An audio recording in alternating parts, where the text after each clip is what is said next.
A new controversial statement is brewing with the NFL protesting. Y Sports reporter Kylie Bradley is with us in studio. What info do you have?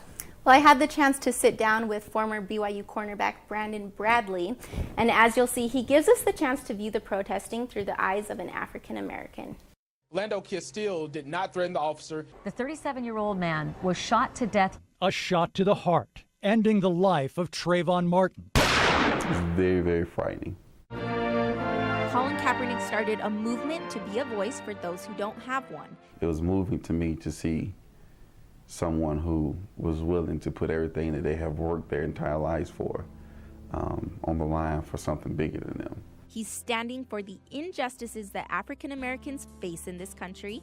It's an issue that a lot of people want to pretend doesn't exist. And for the justice never received for families of men like Eric Garner. I feel like as an African American, you always are assumed to be a threat. Hundreds of athletes around the country have joined in on Kaepernick's peaceful protest. If he had his own press conference, how many people that need to hear what he says is going to watch it? None. They don't care. But lots of people are upset about it, including Texans owner Bob McNair, who made a racist statement that sparked controversy over the past week. He said, quote, "We can't have the inmates running the prison." Texans wide receiver DeAndre Hopkins was so upset about the comment that he didn't practice last Friday, and the whole team considered doing the same thing, including Dwayne Brown, who spoke out about it. This is bigger than just the protest. This is the view of player-owner relationship.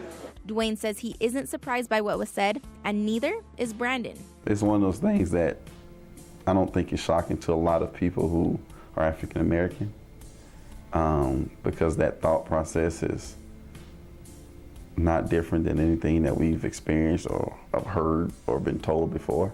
And although McNair issued a public apology, Brandon and many others don't believe it's sincere.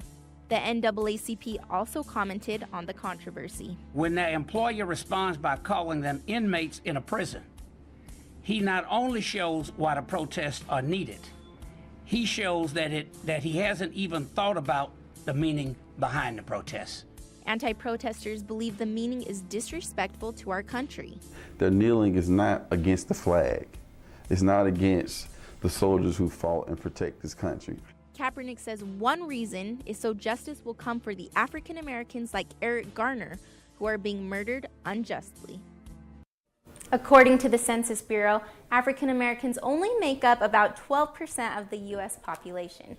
But so far this year, they've made up 24% of the people killed by police, according to data from the Washington Post. And that is why NFL protesters say they're standing up.